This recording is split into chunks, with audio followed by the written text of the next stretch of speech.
everyone, and welcome to the online service of Park Ridge Presbyterian Church. My name is Maeve, the summer intern here at PRPC, and I'm excited to welcome you to our online service. If this is your first time worshiping with us online, welcome. The best way to get better connected is to head to our website and fill out the I'm New Here form.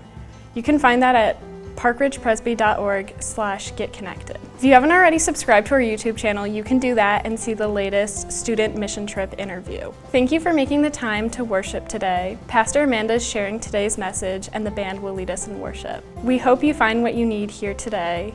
See you next week. 1, 2, 3, 4.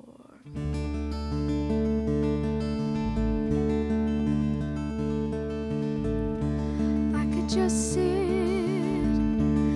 could just sit and wait for all your goodness, hope to feel your presence, and I could just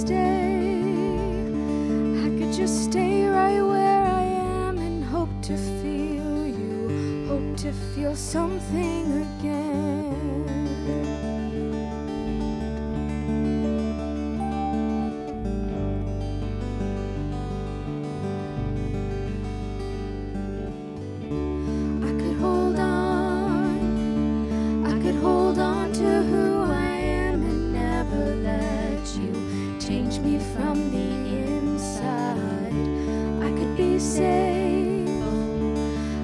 Safe here in your arms and never leave home, never let these walls down. But you have called me higher, you have called me deeper, and I'll go where you will lead me, Lord. You have called me higher, you have called me deeper, and I'll go where you will lead me, Lord, where you lead me.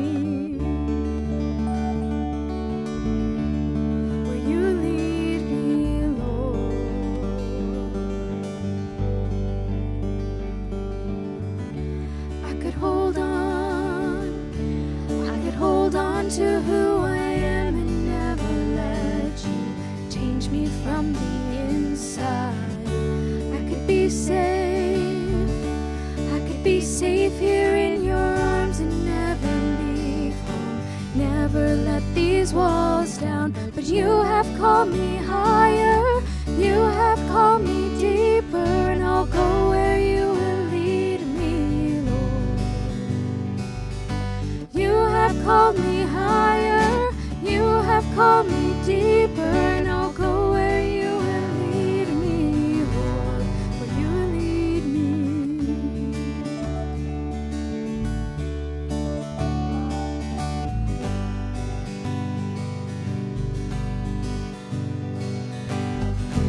I will be yours, oh, I will be yours for all my life.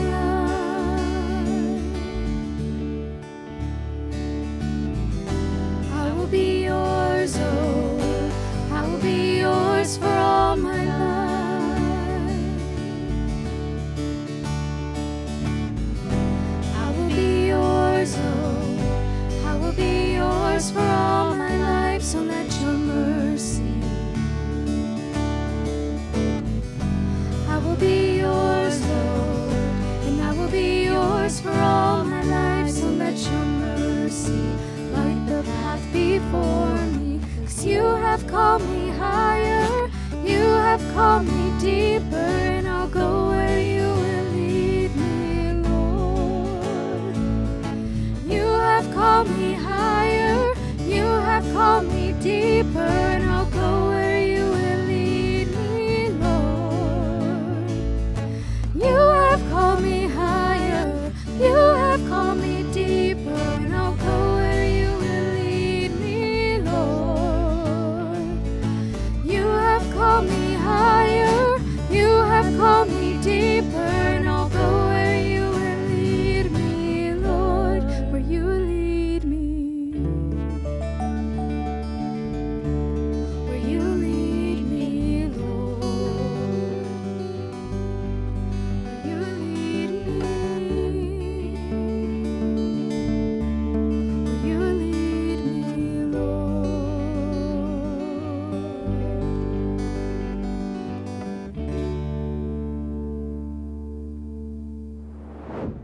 Well, hey everybody, if you're joining us for the first time today, or you've maybe been in and out a little bit this summer, we're preaching through the Gospel of John this summer in a sermon series where we're asking the question, who do you say that I am? Each week we're hearing a new story from the Gospel of John about the life of Jesus, and we're asking ourselves this question that Jesus asks his followers, who do you say that I am? Or said another way, who is Jesus to you? Now, if you've missed any of these and you want to get caught up, you can do that on the Parkridgepresby podcast or here on our YouTube channel, where you can tune in each week for a new message from one of our pastors at a time of worship. So far, John has showed us that Jesus is the Son of God, the Son of the Father, someone who's able to act with the same authority as God the Father. And to know Jesus is to know God, to know the one who sent him. John's gospel says that the Son of Man was sent into the world not to condemn the world, but to save it. That's who Jesus is. That's who the gospel writer John is trying to show us who Jesus is. And if our passage from last week helps us answer that question, who is Jesus, by showing us that Jesus is a healer, well then today's passage, today's story reminds us that Jesus is a host. So today's reading comes from the 6th chapter in John's Gospel, verses 1 through 14. Let's listen for God's word. So it says, after this, Jesus went to the other side of the Sea of Galilee, also called the Sea of Tiberias. And a large crowd kept following him because they saw the signs that he was doing for the sick. So Jesus went up on the mountain and he sat down there with his disciples. Now the Passover, the festival of the Jews, was near. And when he looked up and he saw a large crowd coming towards him, Jesus said to Philip, "Where are we to buy bread for the people to eat?" He said this to test him, for he himself knew what he was going to do. Philip answered him, 6 months' wages would not buy enough bread for each of them to get a little bit.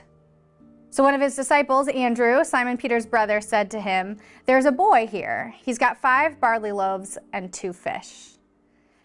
But what are they among so many people?" Jesus said, "Make the people sit down." Now there was a great deal of grass in this place, so they did. They sat down, about 5,000 in all.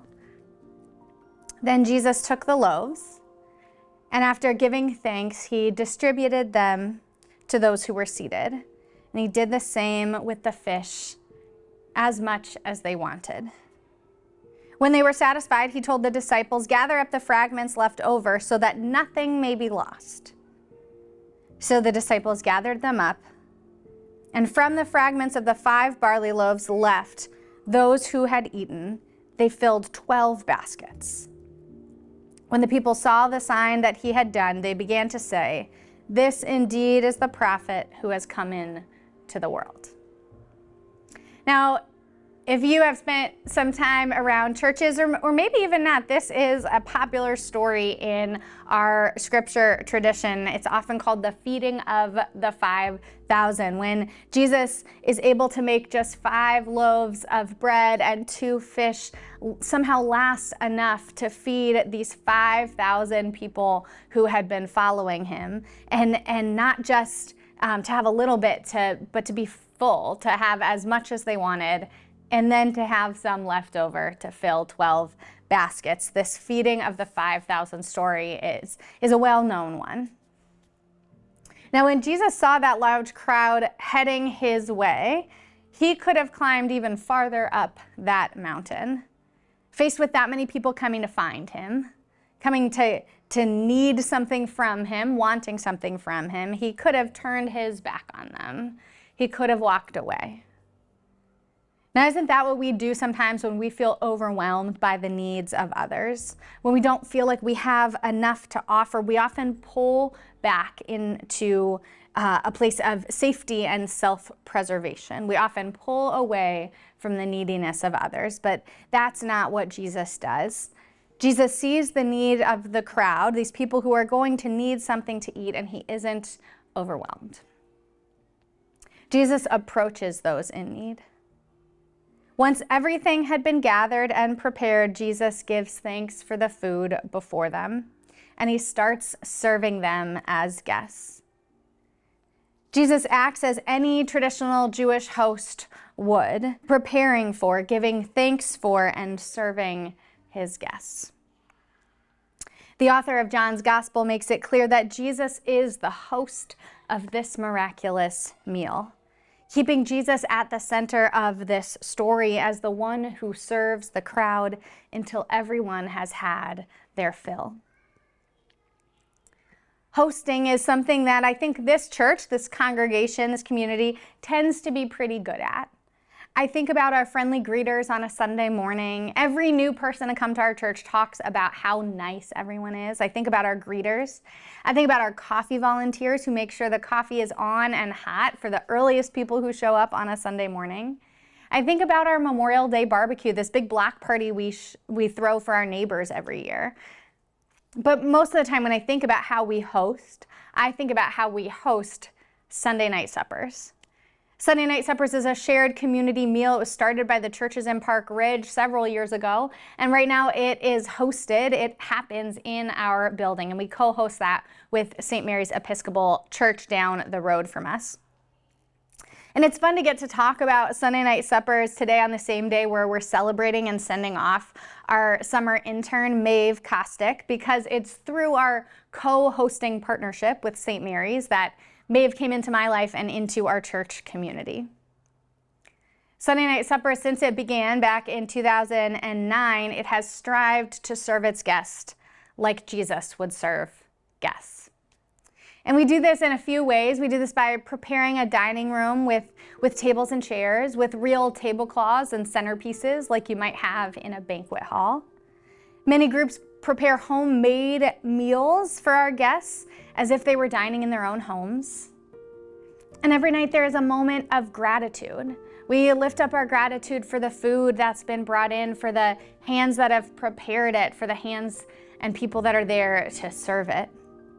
And we give thanks to God for this love and grace that we all get to experience in this community. And Maeve's been able to have a front row seat to that for several years as a volunteer who showed up for some volunteer service hours for her high school and then just stayed. And eventually I just dubbed her our Sunday night supper intern because she was there with me every week serving and leading this team. So on Sunday nights, we want to prepare, we want to give thanks, and we want to serve like Jesus does. We want to be good hosts like Jesus is a good host. And sometimes it can feel like we're even living in the middle of this story, especially on nights when everything doesn't go according to plan. We've had nights where no volunteers show up. We've had nights when no food shows up. We had a night when no volunteers and no food showed up, and I wasn't even there to help. That night in particular felt like there was no way there was going to be enough. There was going to be nothing to serve the people who showed up to get a meal that night. But then one volunteer ran out to City Barbecue, and another volunteer ran over to Boston Market, and the Whole Foods team started making meals out of just what had been donated that day. One of our volunteers tells this story about this hodgepodge salad they made, like 4 different kinds of pre-mixed salad was thrown together, a really eclectic variety of ingredients, but there was a salad then, and there hadn't been before. So our volunteers just jumped into action, and whatever we had to share, we did that night. Coffee was made and coffee was served, and the volunteers visited with our guests as they waited for whatever food was going to come to the building. You know, on nights like that, when everything falls apart, it could be really easy to believe that there isn't enough. That there isn't enough food, there isn't enough help, there isn't enough time. But then there is. And loaves and fishes, someone will call out, and loaves and fishes will all shrug. It's kind of this secret handshake almost between our team that's there all the time. This little motto, this quote, this reassurance that we know comes from this story in Scripture that there is enough and there is a way. Loaves and fishes. So we don't always trust that there's gonna be enough, do we? Whether that's enough food, whether that's enough time with our family, enough money in the bank, enough certainty or clarity on the future. We don't always believe there's going to be enough for us, enough for the people we care about. And I wonder if we all are willing to ask ourselves, what's our not enough? What's that thing that we are just never trusting God is going to provide enough of? What's our not enough? You know, in this story, Philip and Andrew, the disciples that are lifted up in this story, all they could see is the not enoughs. There's not enough money. There's too many people. There's just not enough to go around. But Jesus saw what there was and gave thanks. And as one preacher points out, the difference is in the thanksgiving. I think a lot about gratitude these days, daily practices of gratitude, and not just with Sunday night suppers, but with our Next Gen ministry, with our parents of young kids, parents of kids who are about to leave and go off to college. We just wrapped up this 5-week book series, video series for our Next Gen parents, and gratitude came up on its own as a theme every single week. It is a practice, a way to ground ourselves in seasons of transition, seasons of loss, seasons of scarcity. It is gratitude that can bring us to hope. Gratitude changes your brain. Did you know that? Intentionally spending time thinking about what you are grateful for, doing this every day, will change your brain chemistry. That dopamine, there's like a little dopamine released when you experience that little moment of joy that comes when you're thinking about something that you are grateful for. And it sends a little message to your brain saying, that feels good, that was good, let's do that again. And so your brain says, that's good for us, do it again. And so gratitude, you see, changes everything.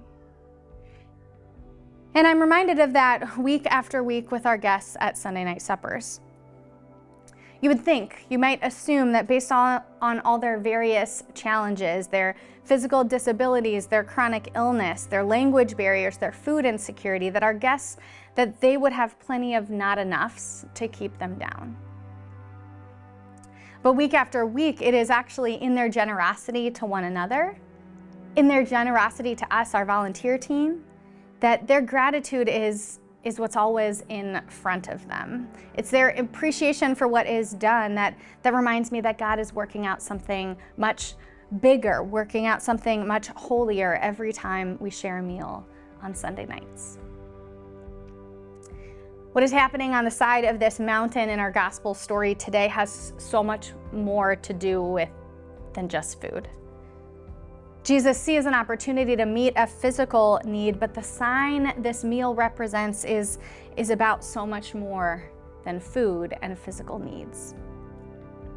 Jesus will go on later to explain in this section of the gospel that he is actually the bread that's being offered, that he is actually the gift from God, that he is actually what's enough.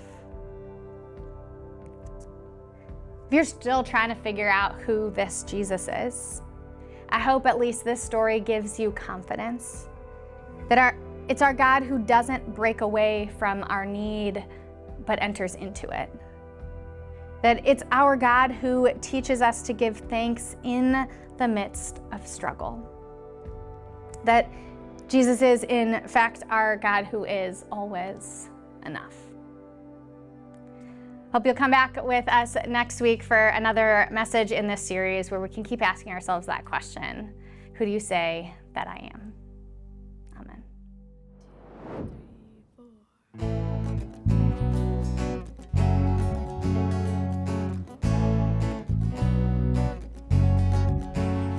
I was blind, now I'm seeing in color. I was dead, now I'm living forever. I had failed, but you were my Redeemer. I've been blessed beyond all measure. I was lost, now I'm found by the Father. I've been changed from a ruin, a treasure. I've been given a hope and a future. I've been blessed.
right, everybody. Well, I'm here with our summer intern, Maeve. It is her last weekend with us here at the church, wrapping up her internship. So Maeve is here to share a little bit about what her summer has been like. So Maeve, first, remind everybody, where are you heading off to college? Where are you going next? Merrimack College In Massachusetts. Because people never know where that is. They're always like, oh, fun. Where's no idea that? where it is. Okay, so you are moving to Massachusetts, and your school's kind of outside Boston? Yes. Okay. I was glad I was right about that. I was just guessing. Okay, so as you're wrapping up your summer with us, you're getting ready to head off to school. What's one thing you're gonna miss about being around PRPC? Hanging out with Amanda, Sunday night suppers. What are you gonna miss about Sunday night suppers? Because you spent like every Sunday night here for a long time.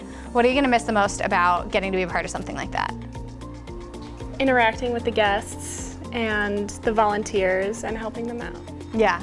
Are you gonna look for things like hunger programs or kinds of volunteering like at your school? Is that something that's gonna be a part of college for you? Probably. I think there is one nearby my school. That's so awesome. I'm gonna go to that. You can go be their intern too. Yeah. We just find internships for Maeve. Yeah. Okay, so what is one of the things about like being around a church staff, getting to help with things over the summer that was like new for you, that you learned something about?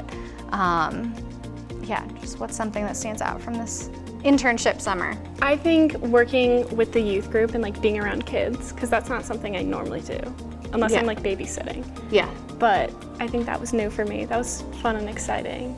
Taught me that kids aren't horrible. They're not. No. Do you think middle schoolers want to be called kids, or do you think they feel No, I think that they're too old? probably They're hate so that. grown. Yeah. They're Yeah. like young adults. Do you feel like an 8th grader is a young No. adult? No. Do you feel like you're somebody our 8th graders look up to now? No. That's not true. Maybe. Okay, what's it like? So you're the youngest in your family. You don't Yes. have younger siblings. Correct. But you now have this swarm of 8th graders that is actually pretty obsessed with you, and they want to talk to you all the time about things going on in their life and ask you questions. And that's actually kind of what youth ministry is like. It's kind of having these younger people that you are spending time with, you're listening to them. You might be trying to steer them in some better directions sometimes, keep them in a path. Yes. Is that? Correct. Yeah, or at least just not, not in the street, right? Yeah, just that would be just a ideal. safe path, right? Yeah. So you've gotten to experience some of that. Yeah. That's awesome. awesome. It is. It's the best. 9 younger siblings. Yeah, just like that. 9 siblings in one summer. So do you think that the summer internship and your time, like especially with Sunday Night Suppers too, gave you some leadership opportunities and experience you weren't getting elsewhere, that you weren't finding at school? Or were you finding yourself? I feel like I haven't had many opportunities at school or home to have like leadership positions, because everyone's always older than me. Yeah. And so I think that was nice to have that experience, because I didn't get that anywhere else, and I feel like that's something that's necessary to like grow as a person. Awesome. Yeah, that's what we hope too, right? That you're like doing something that might be in some way beneficial to you. And you're like gonna be an adult. College kids are adults, right? Right? Yeah. You're gonna be Like legally, yeah. Sure. You're gonna be in charge of your life in a new way as a college student, and we hope some of the leadership that you've gotten to experience here helps you in college. Is there a way that you feel like your faith has grown, or that you take it more seriously because it's been kind of immersed all around you this summer? Something that can kind of like be a thing that you take with you to college? Yeah, probably. Tell me more. Don't just say yeah. I think it wasn't a big part of my life before, and it was more of like, it was like a chore, because I went to a Catholic school and like grew up Catholic, and it wasn't ever something I connected with. So I think it helped me connect more and find and like realize that not everything is like a Catholic church that is not ideal for everyone. Yeah, so finding like a faith community that like fits you more, that Yeah. supports you, is really important. Yes. Any final words for your 8th grade siblings out there, for your little mini-me's? Any final words for them? No, keep calling me. It's awesome. I really enjoy it. Just not at 2 in the Not at morning. bedtime. No. Keep calling her, but not at bedtime. past 10 p.m. That's what I say. If you That's call me ideal. past 10 p.m., I'm gonna think somebody is really hurt. So don't do that. All right, well, it's been great having Maeve around this summer. It's been really fun to have somebody that the students have to look up to, and it's been really fun to get to share all of the stuff that we do here at church with Maeve this summer. So we're gonna miss her a lot, but she's gonna do great next year. So thanks. Thanks. Well, thanks again for joining us for worship today. We are so glad that we have this online church and this online community to help bring you a message from God's Word. We hope you'll join us next week for the next part in our message series, The Gospel of John, Who Do You Say That I Am?